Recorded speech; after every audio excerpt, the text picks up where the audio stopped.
Brother Noel and the leaders decided to have teachings. So we make the best of the time.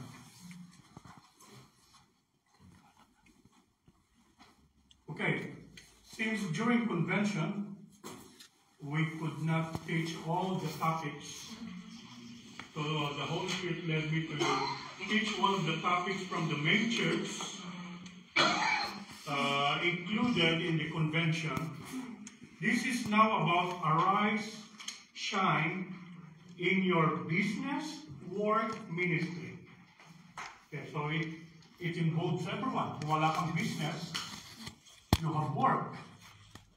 Some of you have business. If you have no work, you have ministry. So, hindi pwede sabihin na, parang hindi ako dyan. Parang wala ako dyan. No. It's business, work, and ministry. So, that's the title of our topic. Arise and shine in your business, work, or ministry. Let's just bow our heads for prayer before we carry on. Aming Diyos Ama, salamat po sa hapon ito. Thank you, Lord, for a very successful, victorious anniversary. Amen. Especially your presence and the work of your Holy Spirit in the life of this church. As you have spoken, O God, a breakthrough upon this church, Lord, that the church will never be the same like before. Yes, Lord. Bringing the church to another dimension, another level, as the church is arising and shining. Amen. Even here in Modena. We thank you that your will be done. Even as we hear your word, we want to sit at your feet, Jesus. Banal na Espiritu kayo ang dakilang nagtuturo. Yes. Tulungan niyo po kami na hindi lang tagapakinig, hindi tagasagawa ng inyong mga salita. So, aming samot dalangin sa pangalan ni Jesus. Amen. Amen. Okay, arise and shine in your work, business, work, or ministry. You know, kilalang-kilala ang mga Pinoy. Okay, I think the young man don't understand Tagalog. Hindi. Okay. As English, Italian. Oh, okay. So okay lang, English, Tagalog. Yes. Okay. Yes. Anyway, your mommy will feed back to you. Yes. Yeah. So, kilalang-kilala ang mga Pilipino with very good work ethics. Alam po ba natin yun? Sa buong mundo. Yeah. Iba ang work ethics ng Pilipino. Kaya, lalo na sa Middle East, ang Pilipino ang gusto nilang kunin. So, hindi matatawaran ang pagtatrabaho ng Pinoy. Yun nga lang, it's taken advantage. Especially in the Middle East. Okay? So, but we know, yung ethics sa pagtatrabaho natin, when we work, it has to be based in the Word of God. So, this is our teaching, arise and shine in your business, work, ministry. I will leave this teaching file, you know. I will leave it, send it to Sister Fatima, the secretary, and distribute it to each one of you so that you can focus. You don't need to write. Yeah. Okay. I like to begin by saying we mean business with God. Kung ano man ang ginagawa natin, we mean business with God. Nung sinabi ni Pastor Mike in the year 2004, October, nung pumunta sa London, we were practicing in the church music ministry dahil ako po yung head ng music department. Nagpa-practice kami and then dumating siya, nagulat kami, na-surprise kami. Wow, Pastor Mike is here. And then binati niya kami and then I was in the drums. At sabi niya, Brother Hermie, gusto kitang makausap. So, nagulat ako kaya ito. Ano kayang nagawa ko? Yun ang sabi ko. Ano kayang nagawa ko? And everyone was looking at me. So, tungo kami dun sa likod ng church, may opisina doon. At kinausap niya ako na, God is calling you. Ako. Hindi ko, ano ba itong naririnig ko? Totoo ba ito? God is calling you in this ministry. That was October 2004. Oh, mixed emotions, and my mind was hindi niya anong tawag dito?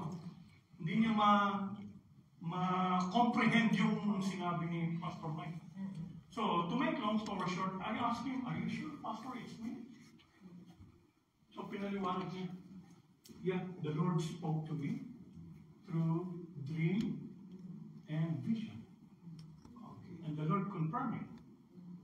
And I know that because after I was ordained, that I went to the main church, He brought me to the place where He received the vision. Long. Yeah. He brought me to the places. So, anyway, I asked him again on that day na nag-usap kami sa church, sa office, "Are you sure it's me, Pastor Mike?" And so, because I asked him, maybe for the third time, sinabi na ni Pastor Mike, "Meron pa bang ibang hermit dito sa church?" Sabi ko, "Wala na po, ako lang, sa pagkakalam ko." Then it's you. Anyway, he said, "You pray about it, the Lord will confirm." Okay? I like it because in this ministry, we are not being forced. We are not being coerced. It's through the work of the Holy Spirit. We are not being hauled into our neck or choke. So you pray about it, the Lord will personally speak to you. So every early morning, nagigising ako since that time. For 3 months until December 27. I still remember. Every 4 or 5 o'clock, nagigising ako. And, I could not sleep. And the Lord was speaking to me until such time. The Lord spoke to me December 27, 2004. The Lord said, "Will you accept my offer or reject me?" That's a very strong word. I said, "Lord, I cannot reject you." Then, accept my offer. So, tinawagan ko si Pastor Mike. I talked to Sister May. Ito yung pangungusap ni Lord. And Sister May, alam kong parang hindi siya 100% happy. Parang kagabi may asawa dito na sinabi ko, "Hindi mo masabi, baka yung asawa mo, tinatawag din ni Lord." Hindi ko masabi. God's will be done. Minsan yung mga asawa, nabibigla din, syempre. So Sister May but even now, Sister May, I said, we just pray about this. And Pastor Mike, I will call him. And when I phoned him, he came back. And so the first Sunday of January 2005, I was ordained as a pastor. Now it's 20 years. Non-stop. Yeah, 2 decades. And when I was ordained, and even before no ordained ako, I said to myself, I mean business with God. Do you know the business people? When they do dealings, shake hands, I mean business with you.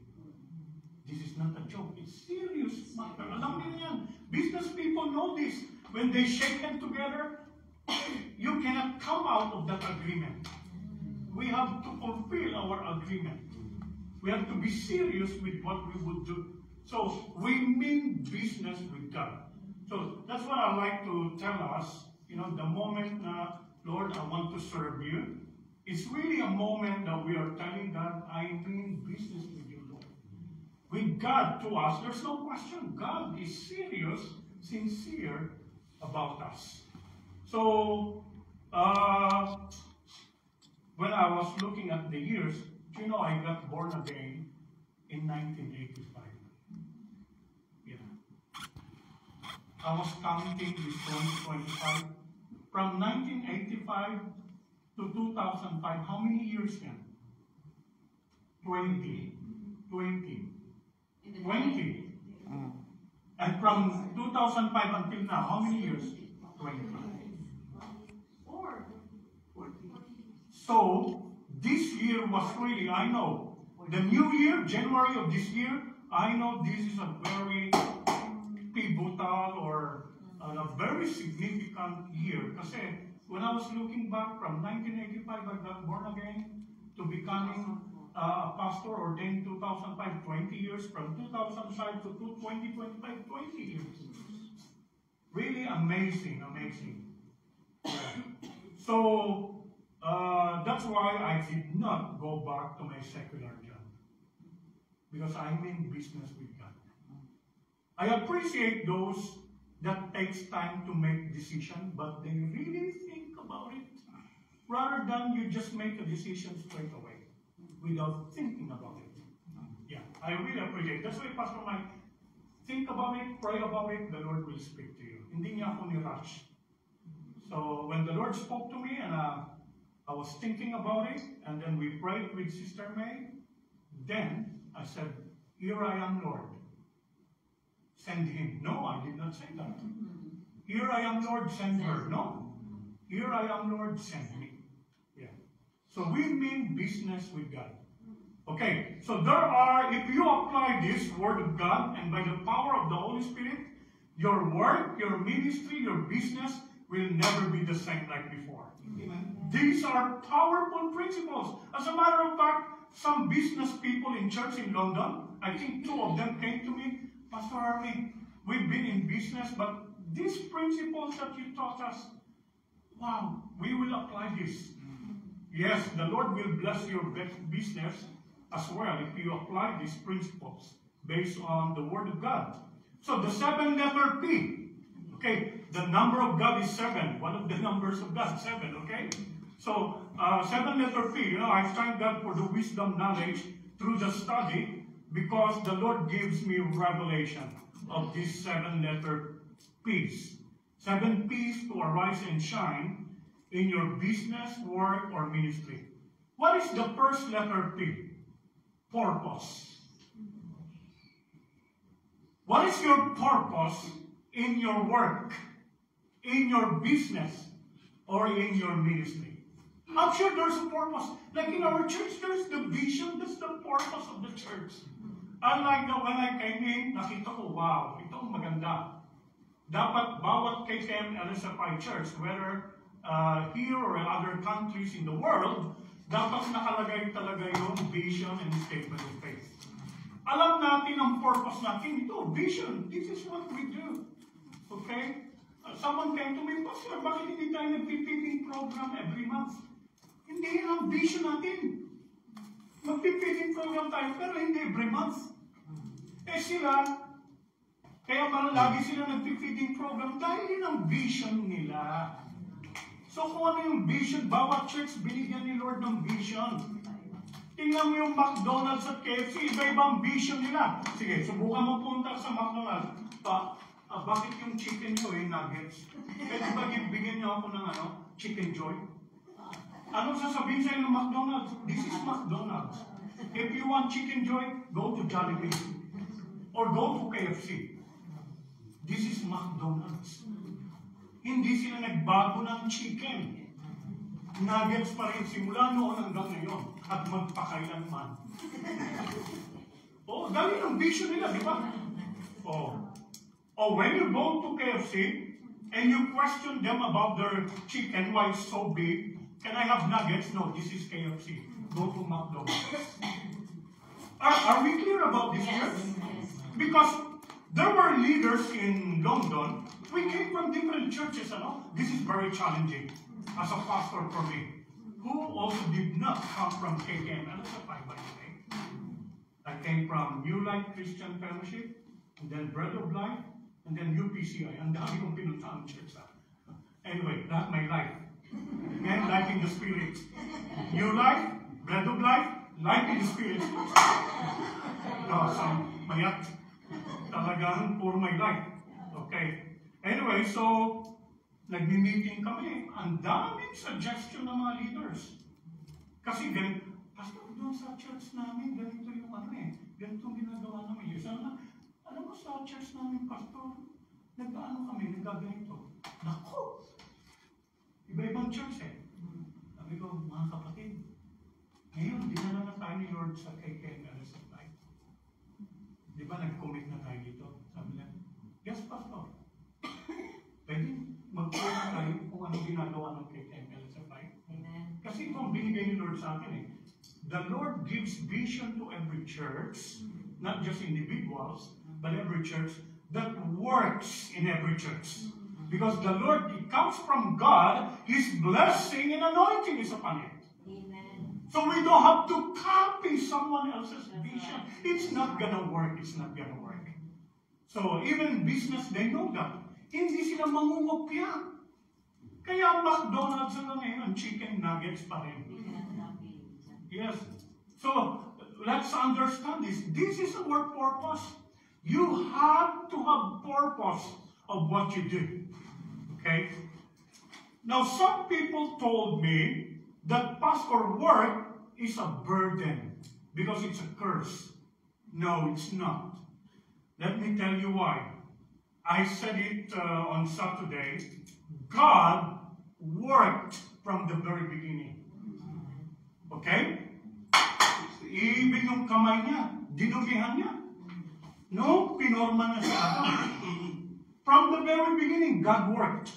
That's why the Bible says, lazy must not eat. Because God works. Amen. He's working, even in our lives. So, from the day 1 to day 6 of creation, I studied this. Doon pala sa creation, mag-devotion ka. I think I suggest to you, go back to the creation. Kasi amazing ang ginawa ni Lord. Marami kang matututunan doon na revelation. Na, number 1, what I learned is, Lord, you are a God of order. Could you imagine kung inuna niyang kinreate ang tao, eh walang makain ng tao. Madilim. Tapos kung questionin natin si Lord, Lord, bakit hindi pa ganito nangyari? What? You have the gut to ask God, why not now? He knows. Kung alin ang uunahin, wow, God is a God of order. Okay? And He worked during the creation, but He also rested. Kaya, I am blessed with you. Instead of working today, okay, may time kayo pati kahapon.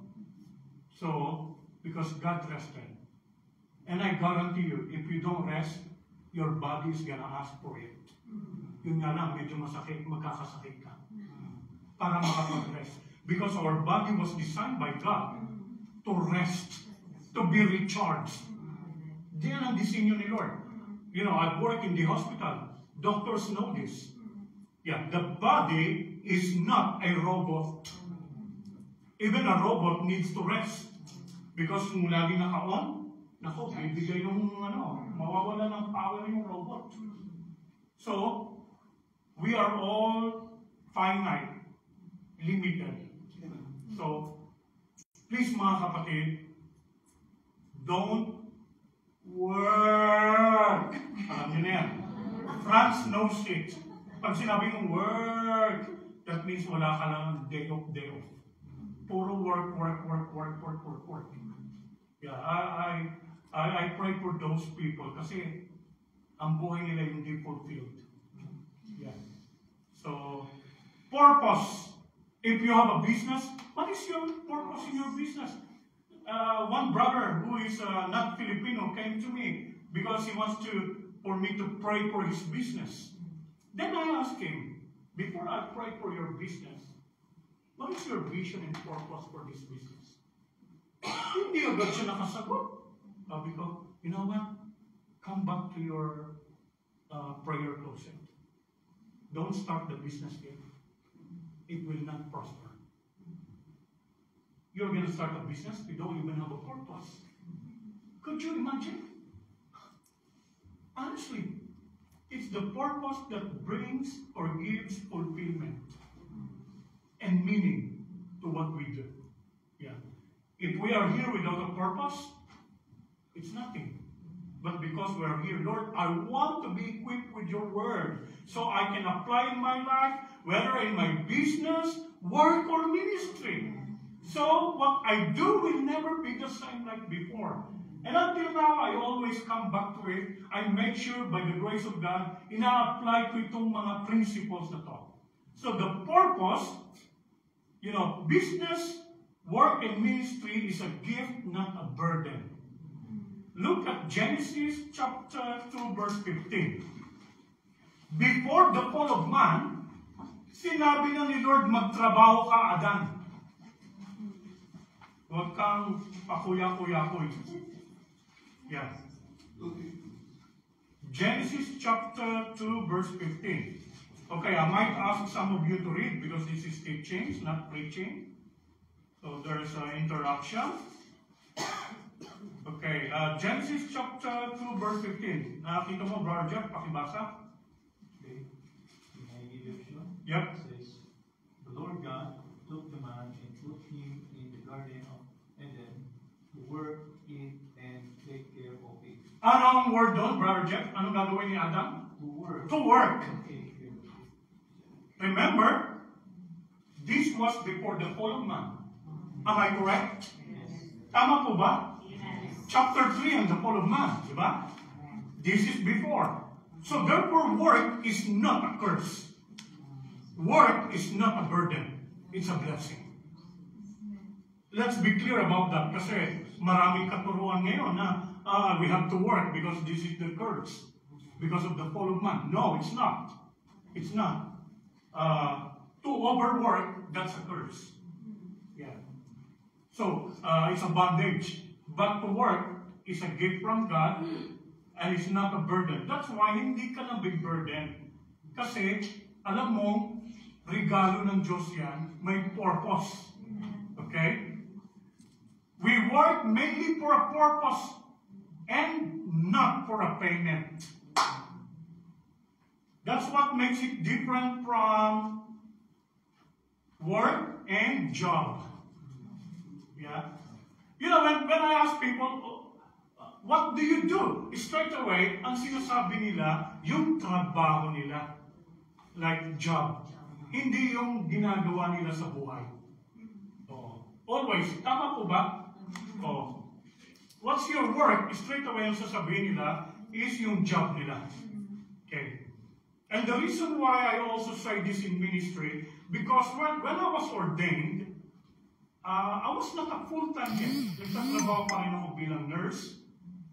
And,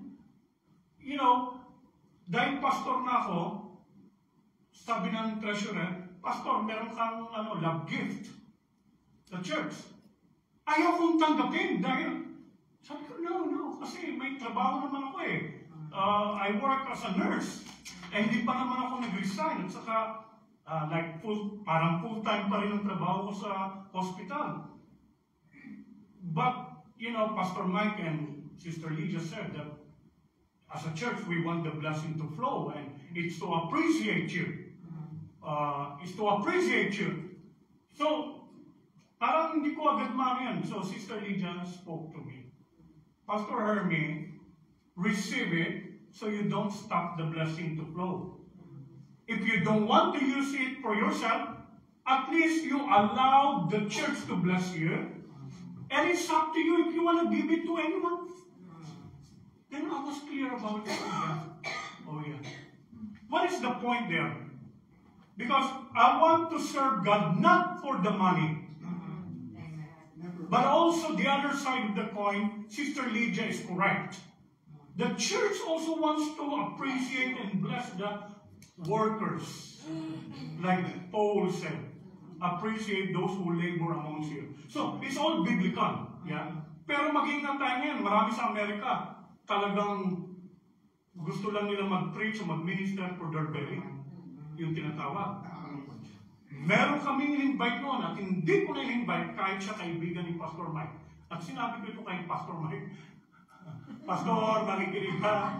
Alam mo, sinabi ko sa iyo na bakit? Nag-report sa akin si Sister Julian, Sister Grace, our treasurer, Sister Grace. Gandang treasurer mo, Grace ang pangalan, ano? Fatima Grace. Pwedeng palit siya. Anyway, so, after daw siya nag-preach, tinanong daw agad siya, si Sister Grace, nasaan yung ano ko? Sinabi sa akin ni Sister Grace, may fellowship pa, lunch fellowship. pumunta agad sa treasurer. Hinihingi yung ano niya. Yung ano niya. Love gift. When I heard that, sabi ko sa elders and leaders, never again. No. No. So since that time, hanggang ngayon, hindi siya. Although there was a time na Pastor Mike said, invite this. So pinaliwanag ko na kay Pastor Mike para hindi siya magtaka, bakit si Pastor Army hindi ini-invite si Jen? So what gives fulfillment is not money. Amen. It's the purpose that God gave us. Amen. Kasi money will vanish. Amen. The purpose will never vanish. Amen. And in my life, nakakatanggap tayong pera, money did not give me fulfillment. But the Lord can use it to fulfill my needs. Amen. But it will not give you the fulfillment that you need. It's the purpose. What is our purpose in gathering? What is our purpose here as a church? In that vision. When we flow with that vision, is fulfilling. Kausap ko yung isang outreach overseer in UK on the phone dahil malayo yung outreach. We were sharing. Sabi niya, Pastor, I heard you'll be traveling again. Sabi ko, yeah, we have to preach the gospel. Sabi niya, saan Pastor? Sa Italy. Please include me in your prayer. And he asked me, Pastor, hindi ka ba napapagod? Naitanong niya. Kasi alam niya, kagagaling ko lang ng France, Wales. Pastor, hindi ka napapagod? Sabi ko, you know what? When you work in the ministry because of the purpose of the Lord, you are motivated, inspired. But if you're just doing it for physical things, no. You will be tired. And also when you see the fruit of your labor, you're planting a seed of the Word of God, prayer, and people are getting saved, they are growing, lives are changed. Look at the fruit. It's like a farmer, sabi ko sa kanya sa telepono, that he's a young overseer. It's like a farmer, my brother. A farmer is patiently planting and waiting. But when it grows and bear fruit, nakita niya yung bunga, fulfillment. Amen. Fulfillment. That's why hindi napapagod ang farmer. Kahit na sa init ng araw, ulan, init, pesta sa langit, sa kapaguran, hindi siya tumitigil, hindi siya nag-give-up. Because nagbunga. Yeah. And we shall see the fruit also here in Modena. Okay? We shall also see the fruit. Amen? As the roots have gone deeper, that's the Word of God. And for time of 24 years, I know. Sometimes, ano ba ito, Lord? 24 years old na kami. Dapat ganito na kami. Just be patient. Don't give up. You know, different church, different means that the Lord is manifesting. But the fact that you are not giving up and that you would work together, there's something more important God is doing in you than the number of people. Amen. The number of people will follow. And once you are ready, inside of you, the outside will just follow. Amen. So, you will level up to the next dimension. So, work is not a curse or burden. There are more verses, but we cannot take them all. Let's open in Ecclesiastes chapter 3, verse 12 to 13. Ecclesiastes chapter 3.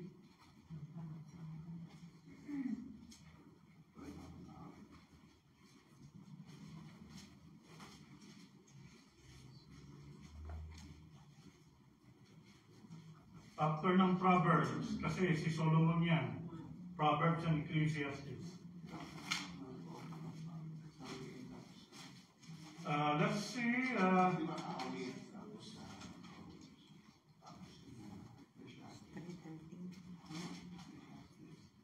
Okay, let's focus on Have you found it? Okay, Sister Rebecca, chapter 3, verse 12 and 13. And then chapter 5, verse 19. 12 and 13. Yeah.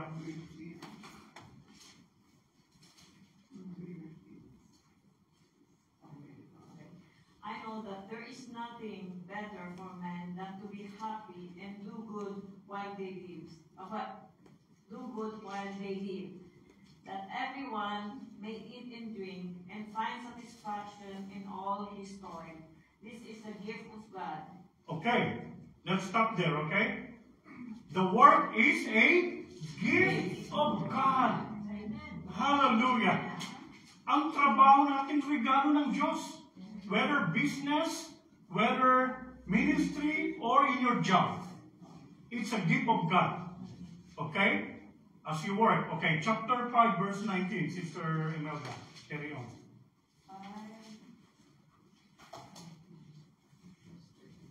Verse 19.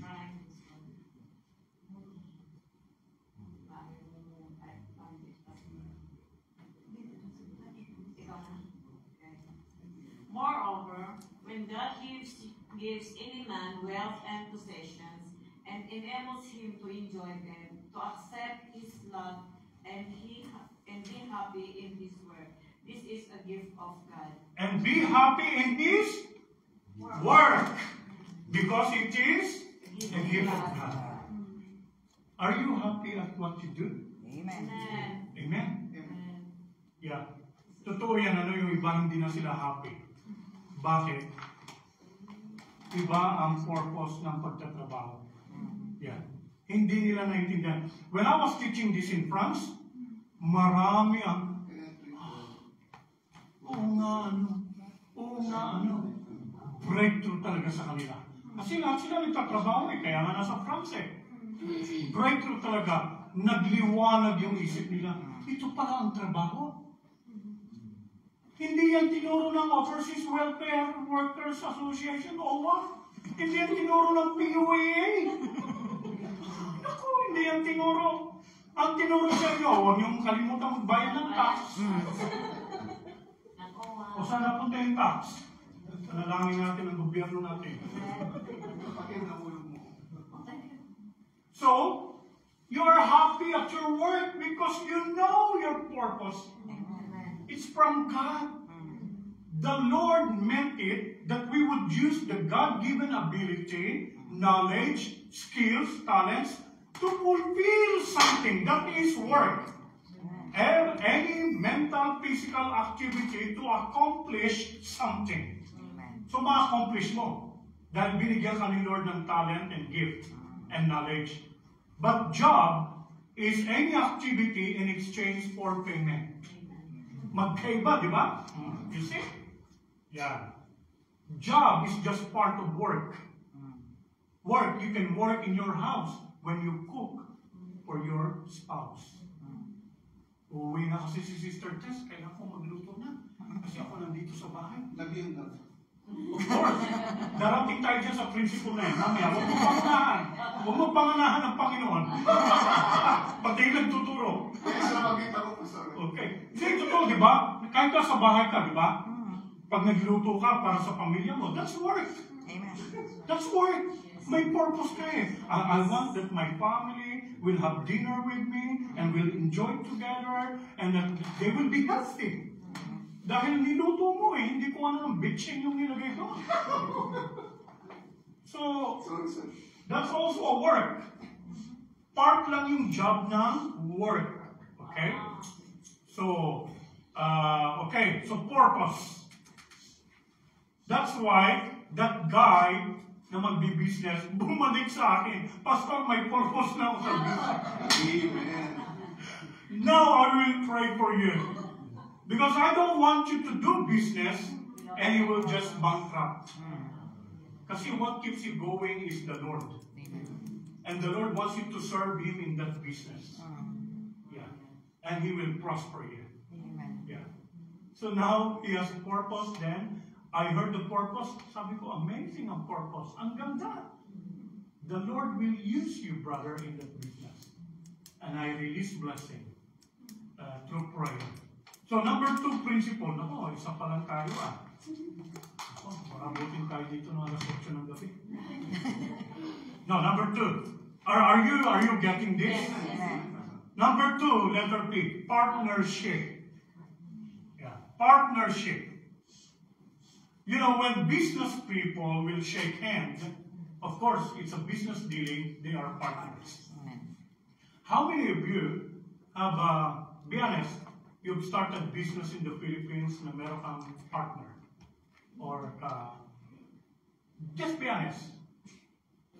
Wala pa dito. Alright. Because, you know, like in UK, nakita ko, meron meron silang mga business partners sa Pinas. Maaaring kapatid niya, or kamag-anak, or kaibigan. Sa France, ganun din. And so on and so forth. Okay.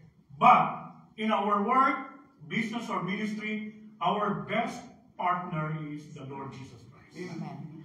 Yeah. I also tell the business people in our church, Jesus Christ is your business partner. What do business partners do? They talk. Have you talked to Jesus Christ through your prayer? You know, before you start the business, you have to talk to your partner. So talk to him in your prayer and devotion. Yeah.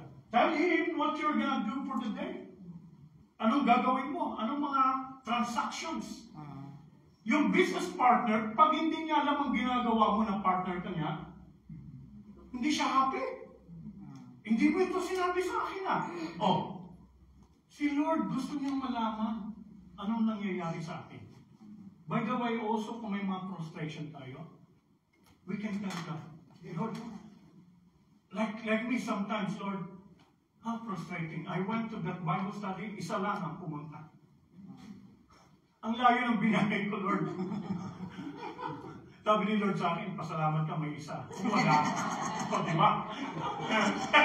Sabi ni Lord, di ba? Kung wala, kung nga naman, Lord. At least may isa. But you can tell God about that. Yung casual talk. You know, just be open from your heart, Lord. Nakaka-frustrate talaga. Isa lang ang ilang oras. So you can talk to God.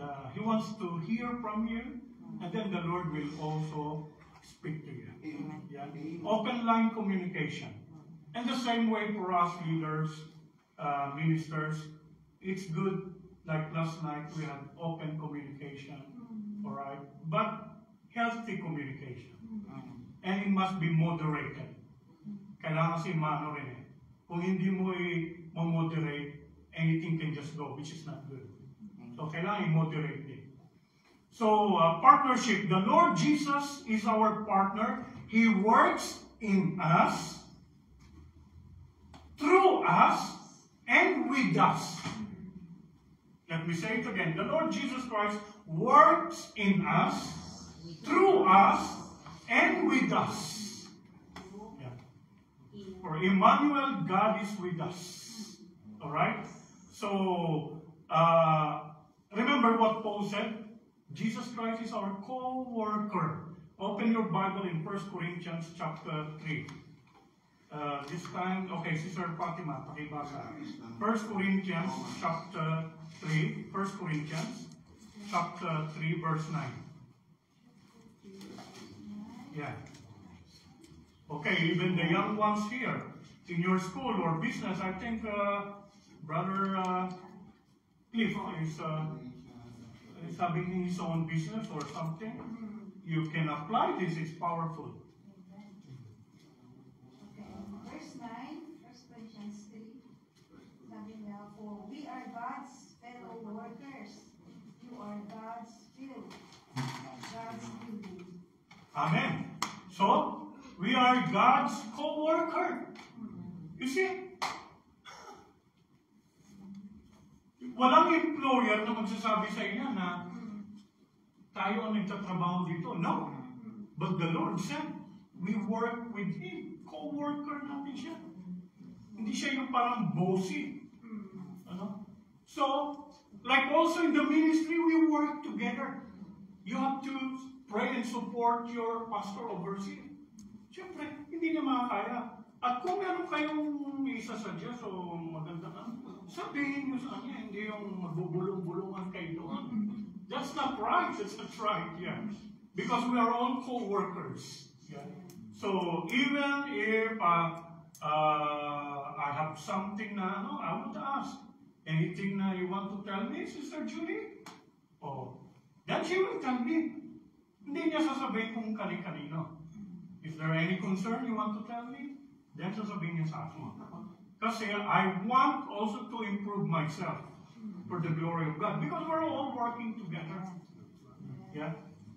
No man is an island.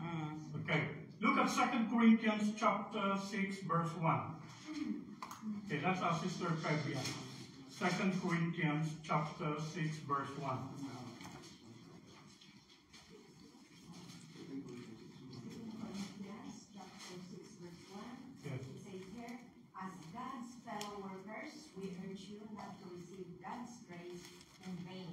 Wow, again, God's fellow workers.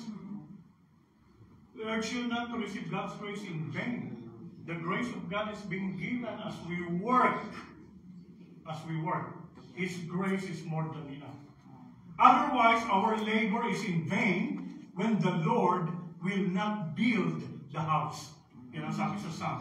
Our labor is in vain. Kaya, if you're doing business, work, or ministry, do not forsake your partner in the ministry, the Lord Jesus Christ. There's one young man na I sent him to Wales Outreach, and he asked me, Pastor, who is coming with me? And I said, it will be 4 of you, including you.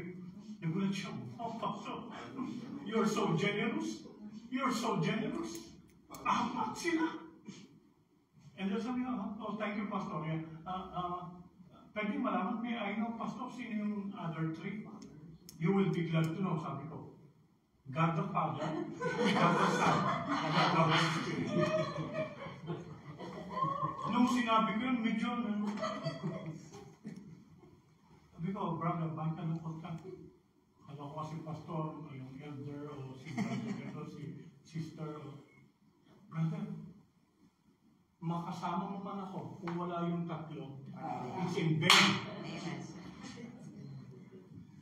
Because he is our co-worker. Yeah.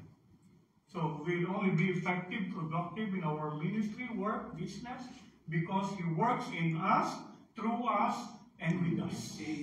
So partnership, okay? So malagay even as leaders, brothers and sisters, we have to work together in unity. Amen? Amen. Amen. Number 3, letter P. This is very important also. Priority. Yeah, priority. From purpose to partnership to priority. Have you heard these words? First things first. Narinig nyo na yan. First things first. Don't put first things last. And put last things first. That's wrong. Although, nangyayari ito. Okay? One day, I walk to Tuting. If I don't have counseling meeting, I walk to the high street. May namimit akong people. I do prayer walk. I met some nurses. And kinumusta ko sila. Kumusta kayo? Abuti naman, Pastor. Lang, minsan mahirap talaga. Yung isa nagkwento, bakit? Bakit mahirap? Pastor, one day, pumunta ako sa trabaho. Kaliligo ko pa lang, preskong-presko ako, Pastor. Pinunta ko yung pasyente ko sa kwarto niya. Pag-open ko ng kwarto, nagkalat yung tae ng pasyente. Nagkalat yung tae ng pasyente, Pastor. Siyempre, the patient is confused, demented, may dementia. I look, Pastor, there are poo-poo on the ceiling, wall, and of course, over the body ng patient. And I said, what did you do? Of course, Pastor, I went straight to the patient. Very good. If you told me you get the mop to mop the floor, wrong. First things first. Why are you in that hospital? Because of the patient. That's why there were nurses in the hospital, and I'm in charge of the unit. They get angry with the patient. I remind, excuse me, please. The reason why we have work is because of him. So why are you getting angry with the patient? He needs healing, understanding. That's why he's in the hospital. Otherwise, we are more sick than him. Oh, really? We need to really understand. So this nurse said, of course, Pastor, I cleaned the patient first. I did not mop the floor or the ceiling. I went to the patient and checked if he is okay. Good nurse. What else did you do? Of course, I cleaned, Pastor. But this is now the answer. While I'm cleaning the patient, Pastor, of Popo, I just think that this is pounds. This is pounds. Alam ko, nag-bless na ako eh. Kung sa inyo pa dito, pag nagpupula sa euro.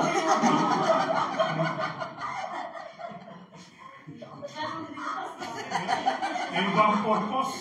Tama na priority eh. Purpose man. Tawa yung iba eh. Ako. Hindi ko alam paano ko nag-iulat. The priority was right talaga. Patient first.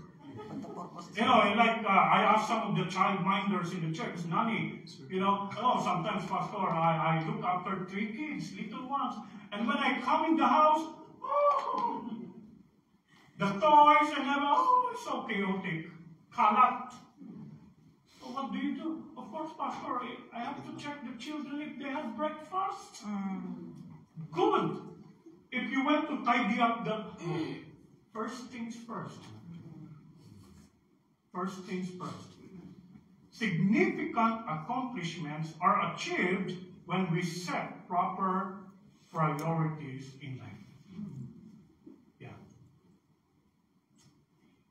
We have to align our priorities in life. Okay? I like what John Maxwell said.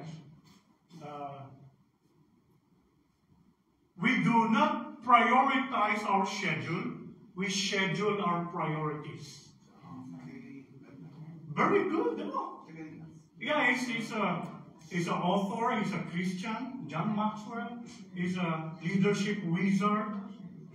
No one had ever written books about leadership more than what John Maxwell had written. So I like what he said.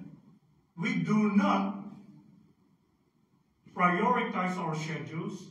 We schedule our priorities. First things first. And for me, I know my purpose. I am called by God to be a minister. Alam ko ng priorities. Unahin ko pa ba yung magbenta ng insurance? No. What? There are people who come to me and will tell me, Pastor, you have so many network. The commission is... I go, thank you, Brad. Thank you. Thank you. You just continue. That's where the Lord put you. I am a minister. Okay? You continue, by the way. I just say thank you. Hindi ko naman sabihin na I rebuke you. Out of context. I mean, he has a good heart, yeah? Like, maybe he wants to help me financially, isn't it? So you have extra... Thank you anyway. But, my focus is I am a church pastor, so I am the minister of the gospel. So, but continue with what you do. The Lord will bless you there. I'm here. I will pray for you. But there are many offers because they know how the network pastor knows many people and so many clients. For them, when someone knows many people, it's clients. So we have to be careful also. So, you know this verse, but receive a new fresh revelation of Matthew 6:33. Very powerful verse about priorities in life. But seek ye first. Bakit nagsimula ng but? There's something that's said before that. That's why Jesus said but. Because people are worried about their needs, physical needs. What to eat, what to wear, and all these physical needs. But Jesus said, but seek ye first the kingdom of God and His righteousness. And all these things, listen carefully, and all these things shall be subtracted from you. Okay, thank God, you're listening. And all these things shall be added unto you. What in the word all these things we do not understand? Ano hindi natin maintindihan doon? And all these things will be added unto you. Kaya sabi ko sa nag-i-insurance, thank you, you just continue. The Lord will provide for me. All these things shall be added. Pag inuna siya lagi. Okay? So, what can we learn in this principle, in this verse? 3-letter R. Right priority muna. Right priority. God first. In your decision, God first. In your travel, God first. In your work, God first. In the ministry, God first. Okay? Number 1, si Lord.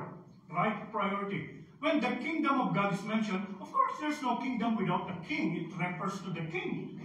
So siya ang number 1. Seek ye first the kingdom of God. That's him, the king. Right priority. Number 2, righteousness or right living. You see, when you have right priority, God first, you will have right living, righteousness. We cannot be right without faith in the Lord our God. We can only be right because of our faith in Him.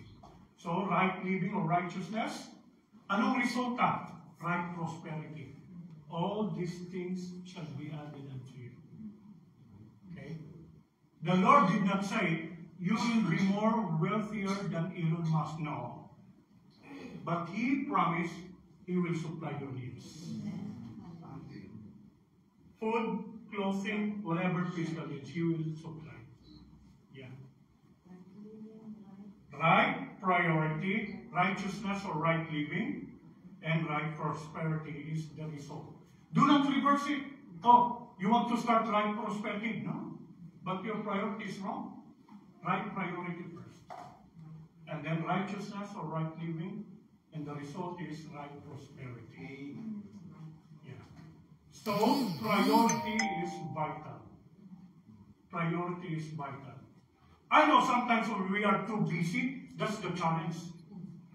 We are challenged, what should I do first? Because you're very much busy. We must be reminded, hold on, no. I need to do this first. Yeah. There are priorities. Okay. All right, number 4. Personal character or integrity. Kanina, we had purpose, we had partnership, we had priority. Number 4, personal character or integrity. Do you know in leadership? Leadership, number 1 factor, great factor is character. Leadership. That's why Jesus Christ exemplified that. How He showed that character against the persecution, the Pharisees and Sadducees, how He reacted, how He responded, how He behaved. Talagang amazing si Lord. Perfect example. You know, if we really want to follow the best character, none other than the Lord Jesus Christ. Yeah. How He behaved, how He talked, how he was thinking. On Saturday, I mentioned this, when wealth is lost, nothing is lost. Kasi, by the way, everything will vanish.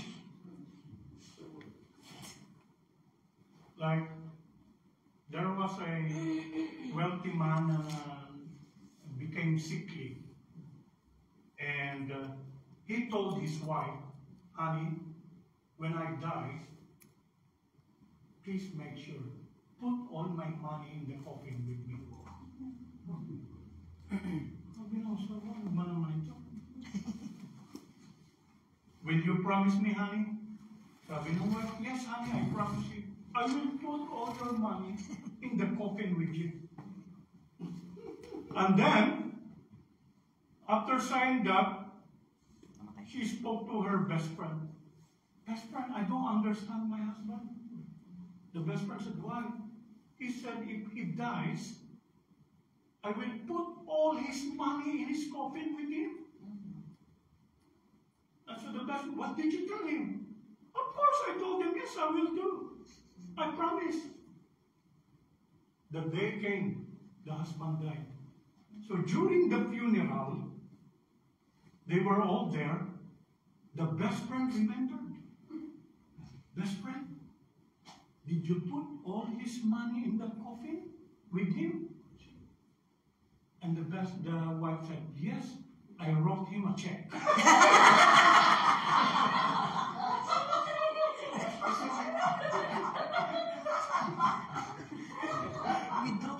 You can never take it with you. May tanong nga kasi ko, Yes. pag sa ibang character of God, it means yung nine fruits ng Holy Spirit. Yeah. Well, first we have to understand the very nature of God. Nature niya, no? Yeah. That's who He is.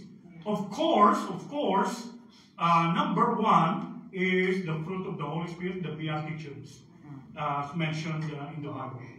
Fruit of the Holy Spirit, Beatitudes talks about really Christ-like character.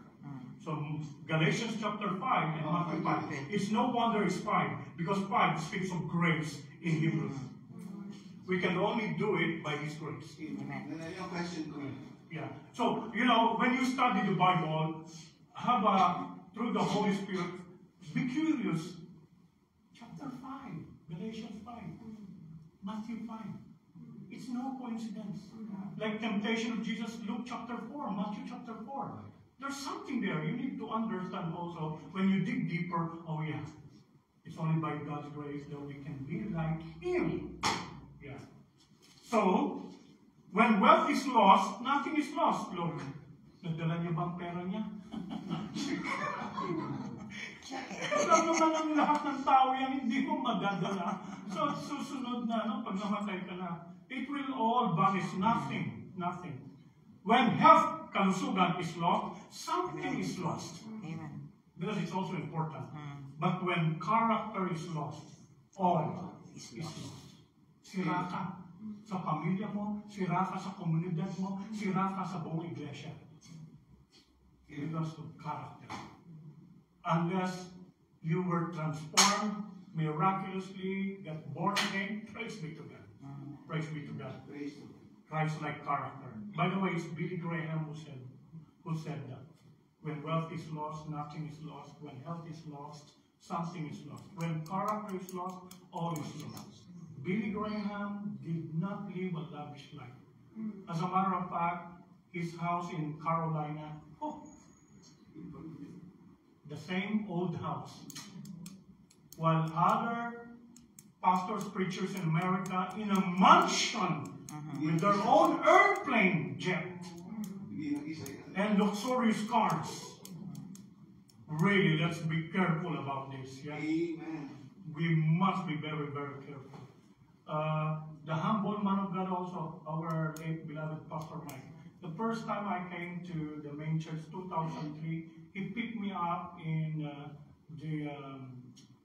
I'm not sure if 2003 or another year, but he picked me up in Victory Bus Line, okay, terminal.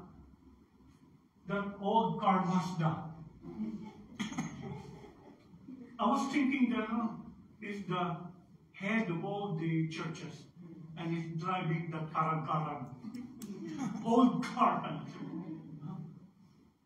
I was actually wondering if this car is going to climb all this up and down in Baguio.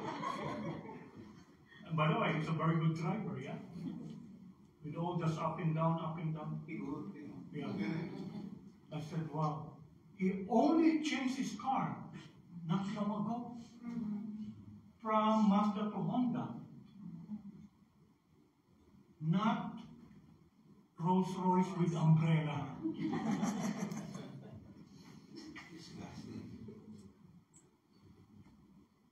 You see? Your sin will find you out. Look at what's happening to these corrupt people. Your sin will find you out. You cannot run from your sin. That's very clear in the Bible. That's very clear. So, let's have a Christ-like character. This is what about leader character. Okay? Not how good we speak, it will just all follow. But your character is the main.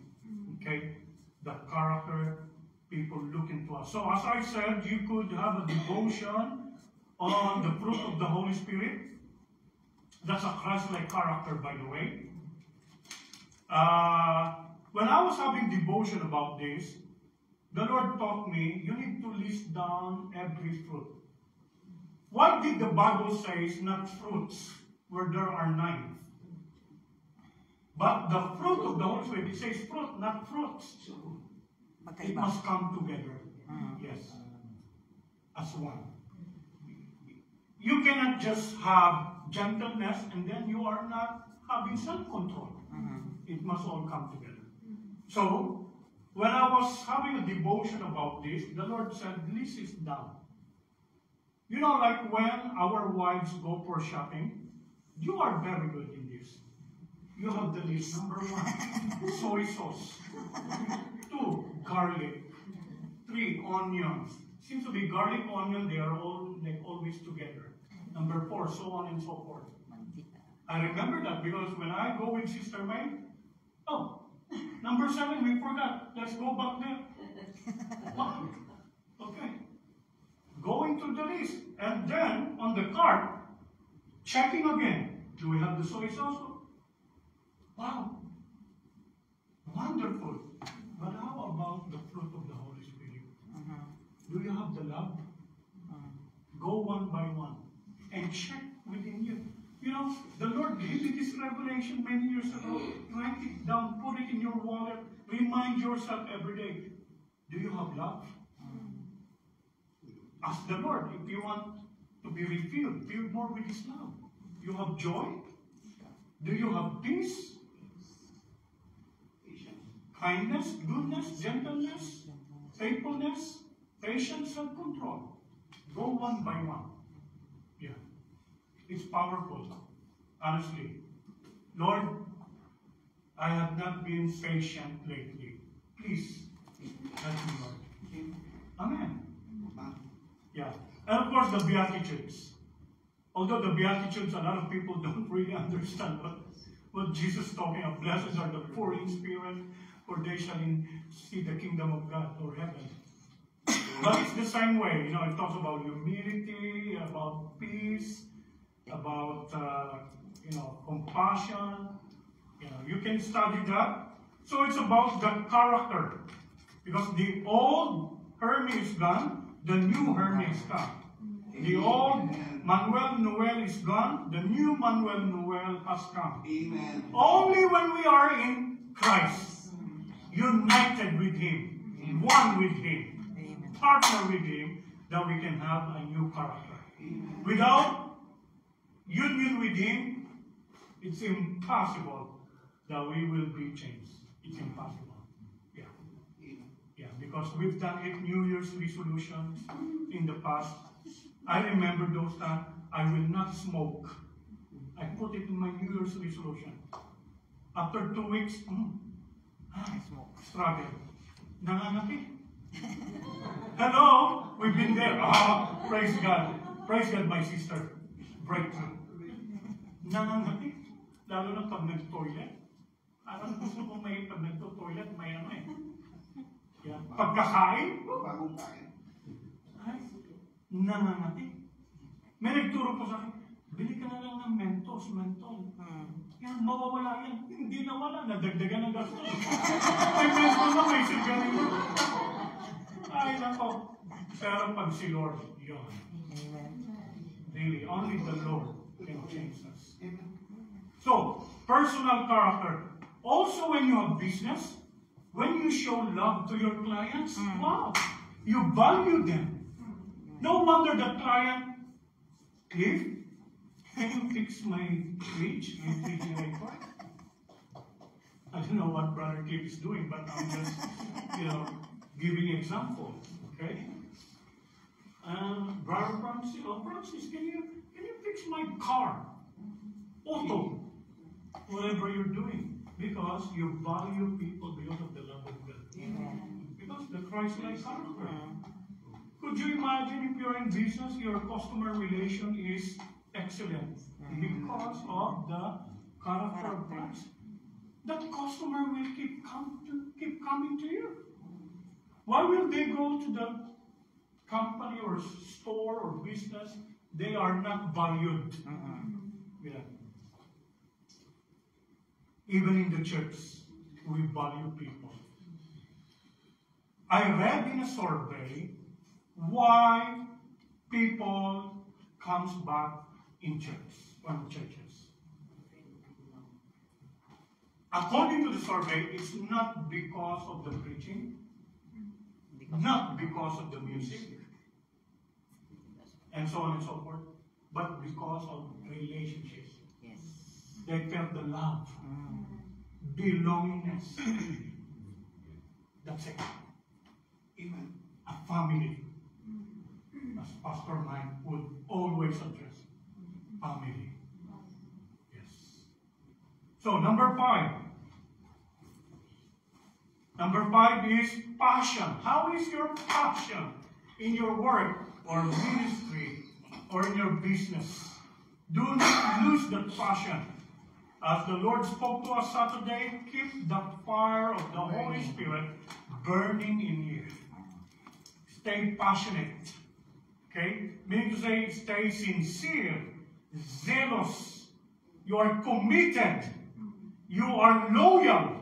Okay? Devoted. That's passion. Okay? All things must be done with love. Kaya sabi ko sa brother natin, huwag mong pangunahan. Ito na yun. All things must be done with love. Even your cooking. Amen. Yeah. That's why naimas tinailuto kakabsat. Because it's cooked with love. Yeah.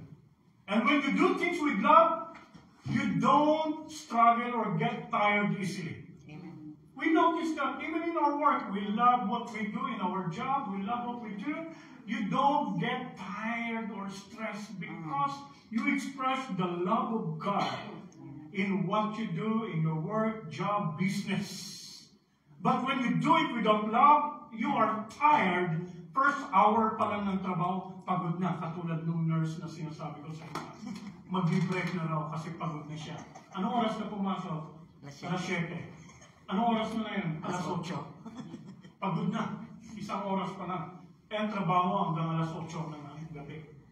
12 hours. Sakto. Could you imagine? Isang oras pa lang pagod na. Eh, ano pa yung hanggang alas 8 ng gabi? Because it's not done with love. Love must be the foundation of living and the motivation of doing. I learned it in 1 Corinthians 13. Why is the foundation of living? Because God is love. God was not defined God is joy. God was not defined God is gentleness, goodness, or even not directly God is peace. But God is defined directly. God is love. That's why love is the foundation of living and the motivation of doing. Do all things love. Your studies, young. Okay, anak mo na lang pala ang young dito. Do it with love. The love of God. And you would love your studies. Okay, open your Bible in Romans chapter 12, verse 11. And we ask Brother Francis, please. Romans chapter 12, verse 11. And then the Brother Dennis, 1 Corinthians 16:14. 1 Corinthians 16:14. 1 Corinthians 16:14. Romans 12:11. Yep.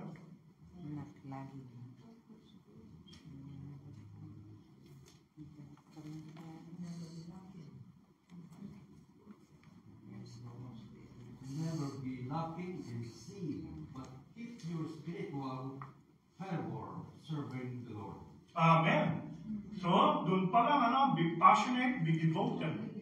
Do not be lazy. Never be lacking in zeal. Be diligent. Sabi doon. Forward. And then fervent in spirit. Some version says, keep the fire of the Holy Spirit burning in you.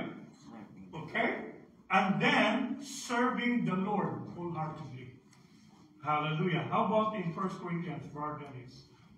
1 Corinthians 16:14 says, let all that you do be done with love. You see? All that you do. Cooking? Yes.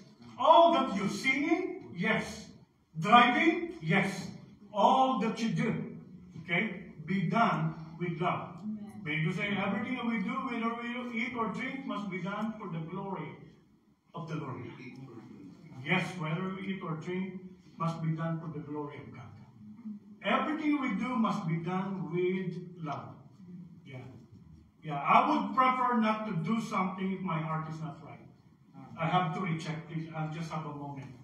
Something is bothering me and my heart is not okay.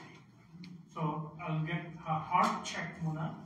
And oh Lord, please, I'm not gonna do it because I want to do it because my love for you and love for the church, for the people. So, passion. Number 6. Performance. Don't get this word wrong. Performance in a sense of our service. Yeah. As we perform, as we serve. We serve God in whatever we do. Whether in ministry, business, in the house, school, or jobs, we serve God in whatever we do. So if we're just going to serve God, why don't we do our best? Yeah. Really. That's been my motto also. I'm just going to serve the Lord. I want to do my best by His grace, for His glory. And like the nurse who works for the king of Saudi Arabia, I told you. Remember yung talagang hindi pwedeng, hindi pwedeng yung ang giorno no, ang giorno si, ang giorno no, ang giorno si. Dapat ang ka doon. Hindi pwedeng patumpik-tumpik doon. Ako. How much more for the King of Kings, Lord of Lords? Not because we don't see Him, we're not going to do our best. No, that's wrong. That's wrong. So, Lord, I want to do my best. Okay?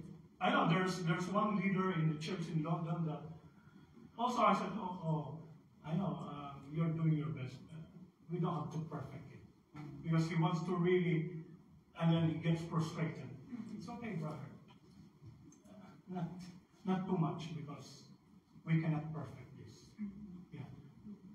I can see, the Lord see that you're doing your best. So that's very good enough. Give room for the Holy Spirit. Yeah. So even during anniversary in London, the music department, they really want, let's repeat it again. So I said to the music department, that's okay, it's okay. Yeah. It's already fine. We cannot perfect it. Leave the room for the Holy Spirit. You've done all your practices. How many Sundays you practice? Now today is the anniversary.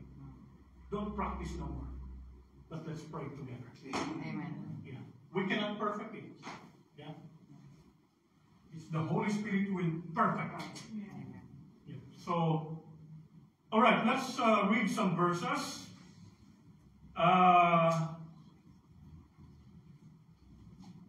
I think I read this verse on Saturday, but anyway, 1 Corinthians chapter 15.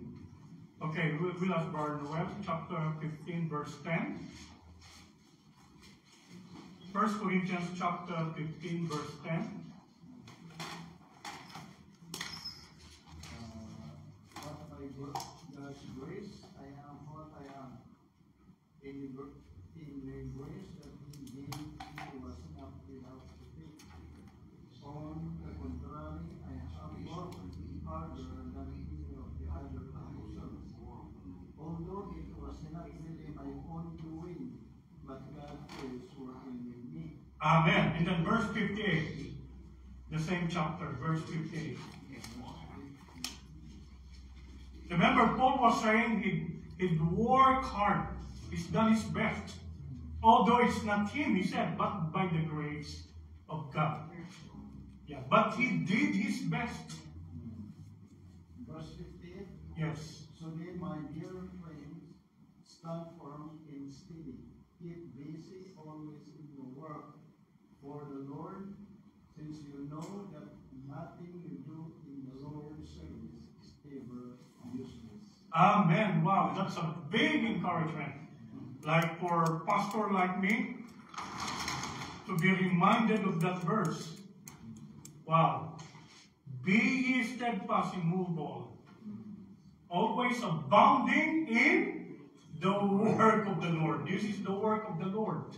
Ministry is the work of the Lord, not of a pastor or overseer.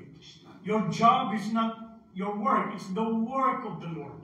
Allow the Lord to work in you, through you. Your business is not your work, it's the work of the Lord. So you will always abound, knowing our work or labor is not useless or in vain. Wow, that's a big encouragement. So it's a heart service, not eye service, not lip service. Open in Hebrews chapter 6, Brother Cliff, Hebrews chapter 6, verse 10.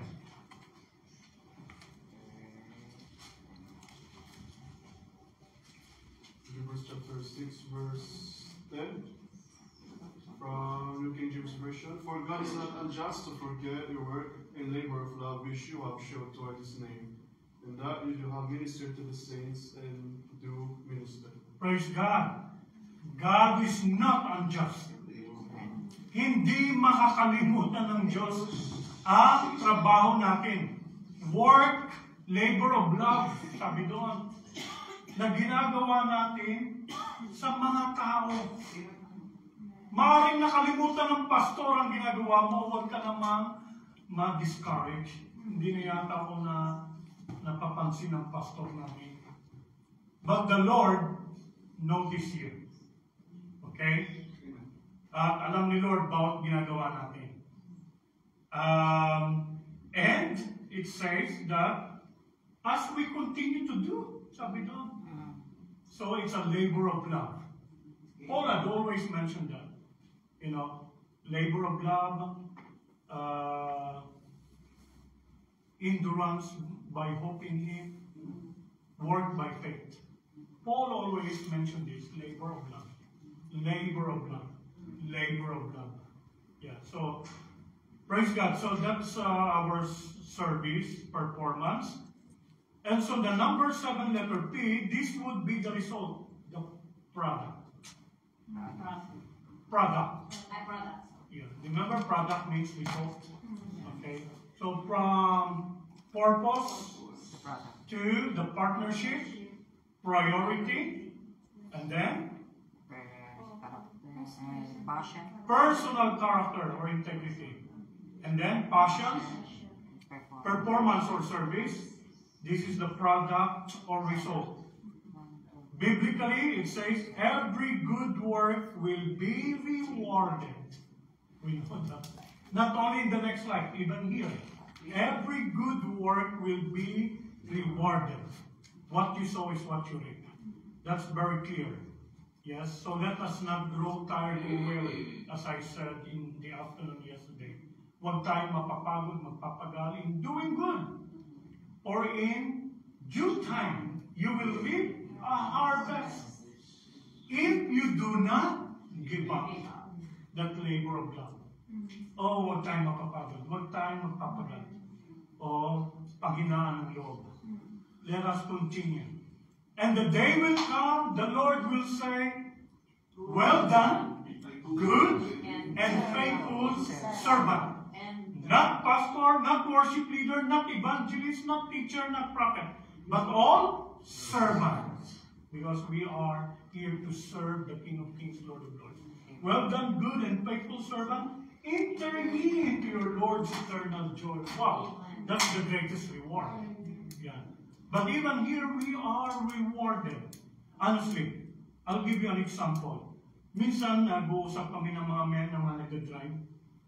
nagtanong yung isang brother sa akin, Pastor, na ano ka ba, na ano ka ng camera? Napadala ka ng penalty ticket? Nung pumunta tayo sa Central London, punta tayo sa Dagenham Outreach, di ba magkasunod lang tayo? Sabi ko, wala naman ako natatanggap. Ako, katatanggap na. Sabi ko, siguro baka bukas o makalawa, yun lang sabi ko. Alam niya, halos magkapit-bahay lang tayo, Pastor. Bakit ako, meron na. Sabi, hindi ko alam, mayroon ko, brad. Tingnan lang natin bukas o makalawa. Oo, kasi mahal din yung penalty lalo Central London. Di, after 1 month, naalala niya ulit. Kailan ulit? Ano, Pastor, may natanggap ka na? Hindi ko wala naman. Gumagano na ako. Sabi ko, parang hindi tama ito. Parang gusto ko lang tanongin, brother, gusto mo ba akong ma-penalty? Kasi parang, sabi niya, Unfair ba? hindi ko na lang tinanong, pero sa isip ko, parang gusto ko ma-penalty.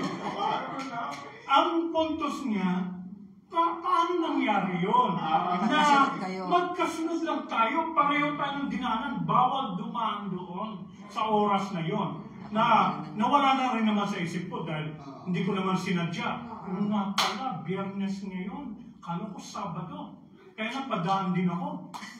Sabi ko, alam mo brother, kasi nung 3 months na, tinanong uli ako. Pastor, ano may natanggap ka na? Sabi ko, wala talaga. Ganito na lang, alam mo brad, ganito lang ang pagkakalam ko. Siguro nung dumaan ako, ang ibon pinadalan ko. Lumipad na takpan yung camera. Yun na lang ang maisip ko. Kaya hindi ako napicturan. Yeah. Sabi ko, alam niyo na ibig ko sabihin? It's a favor ni Lord. Kasi ano bang ano ko? Alam niyo, Lord, gagamitin ko na lang ang pera sa it's a favor. You will be rewarded dito. Yeah. Kasi alam ni Lord yung heart natin. Yun na lang protection sa araw-araw. What a favor reward. Just imagine yung protection araw-araw. Good health. Hindi ka labas-pasok sa hospital. Wow, that's a reward of favor blessing from God. So, if you apply all these 7, guaranteed by the Word of God through the power of the Holy Spirit, your work, ministry, business will never be the same like this. Yeah. You have a purpose, God-given purpose, partnership, you work with Him, in Him, through Him. Okay? And then you have priority, then you have personal character, integrity, passion, performance for your service, and the product result is the Lord will reward us. His favor will surround us. Amen. Let's give a clap of praise to God. Hallelujah. Hallelujah. Do you have any instruction or any first question? If there's a question, because that ends our teaching. Yes. Paano lang namin yung mga anak na nila Okay. Oh, sige mo. Dahil, ako baka naano kayo sa oras, okay na ba? It's okay na. Okay. Yeah. See you later. Yeah. While nandito, if there's any questions, please feel free to ask.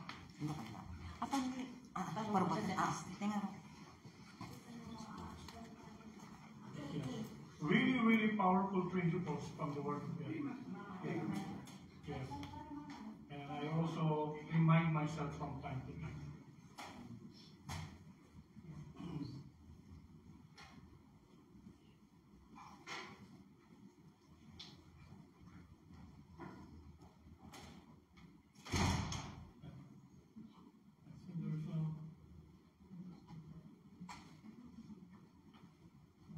Brother Jeff, yeah, feel free. Yeah. Work natin in ministry. Yes. Marami kasi most na natin sa original na work natin. Oh.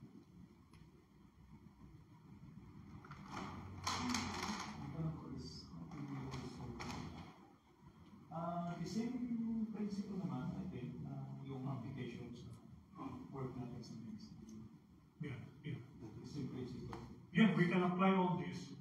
As I said, you can apply these principles in your work in the ministry or business, or in your job, occupation, or even in your school. Yeah, those who are young ones, yeah, it can be applied really anywhere, yeah. Yeah. Anong difference ng work sa calling? Kasi Calling, yeah, we're talking about yeah. ministry. Is it like calling music is also a work, or So there's a difference between calling and work. Calling